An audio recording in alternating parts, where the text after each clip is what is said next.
Hello, my lovelies. Reverend Muriel here from the Washington Spirituality and Mimosa Meetup. Happy summer to all. This Sunday is our next meetup. We will be brunching at L'Image Bistro in D.C. All the details are on the meetup site. We have a wait list for this meetup, so if you have signed up and don't think you'll be able to come, please change your RSVP so other people can participate. This Sunday, we will be talking about the law of attraction. I remember when I first learned about the law of attraction, I was excited to learn that I could create my life exactly as I wanted it. Wow. But I wondered, was this really true? I began using this law by saying affirmations, and yes, I have to report that things did change. I did create more of what I wanted. Years after that, I was introduced to the science of mind, which had a special way of praying to access the law of attraction. And they called this special thing spiritual mind treatment. In the beginning, when I learned about spiritual mind treatment, I wanted two things. More money, that's a common one. And I wanted to get married and have children, and that's also common for people of a certain age. So I went to a minister of science of mind and got what he called this spiritual mind treatment. It felt really good when he did it, but I didn't notice anything that day or the next day or even the next week. And my bills were still my bills, and I wasn't even in a relationship. But I had this feeling deep inside that something had changed. Something had shifted.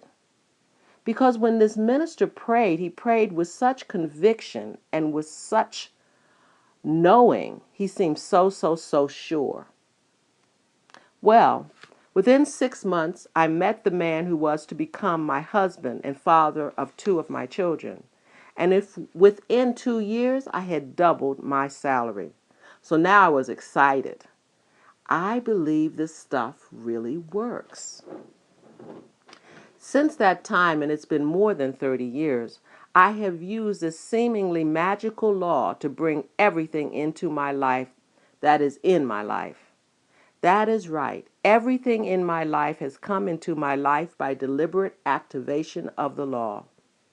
So believe me when I tell you it does work. And I know it works for you too. At our brunch this Sunday over wonderful French food, let's talk about how it has worked for you. And let's share the various techniques we have used to activate the law. As I said, I started out using affirmations. These are declaratory statements said in the present tense about what we are desiring. And over the years, I have learned to do that special kind of prayer that's called spiritual mind treatment, and to bring good into my life. So let's talk about that method too. And also, let's see how many of us have used vision boards or visualization and how living in joy activates the law. And let's discuss any other techniques you have used as well. Now, many of you may ask if the law has always worked for me. And the answer is complicated. You see, the law always works, but that doesn't mean that it always produces the results you want. Now, I'm not saying anything about waiting for the right time, divine timing. It's not time for your dream to come true. As the great metaphysician Emmett Fox taught, God's time is always now, so you don't have to wait. And I'm not talking about some good thing you want not being good for you, so God in its infinite wisdom is keeping it from you. No, you can have anything you want as long as it doesn't hurt or affect the free will of another person.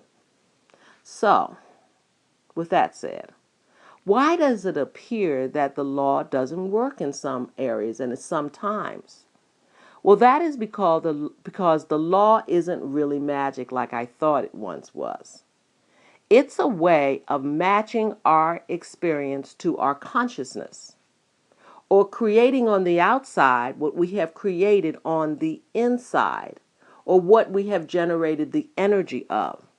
So the reason that we don't experience our good when we activate the law is because we have not yet, and I said yet, developed the consciousness or energy to experience that good. You see, there has to be an energy or consciousness match. And this is another law, and it's called the law of mental equivalence. So until we match our good in consciousness or in energy, we will not see it in the physical world.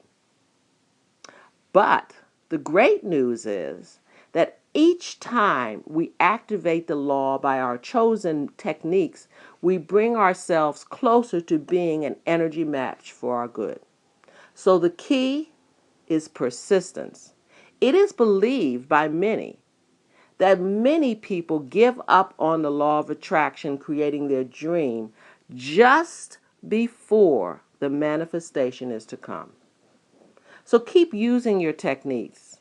And in the meantime, live as fully and as joyfully as you can, because joy is the catalyst for the law of attraction. And living in joy is what we will be doing on Sunday as we dine at this wonderful French bistro. Yes, yes, and double, triple yes. So until then, bye for now.